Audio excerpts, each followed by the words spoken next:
God bless you. Predestined seed. We are Cueva-del-Profeta.com.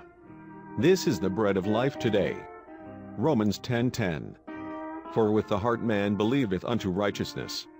Listen now, the voice of God's prophet for this day. When I go overseas, I got a lovely wife, and I tell her now, goodbye, sweetheart, you pray for me now. She prays for me. When I'm overseas and gone for months and I pick up a letter, she'll say, Dear Billy, I am sitting here tonight with the children, thinking much of you. Now, I see what she's writing on the paper, but you see, I love her so much till I can read between the lines. I know what she's talking about, see?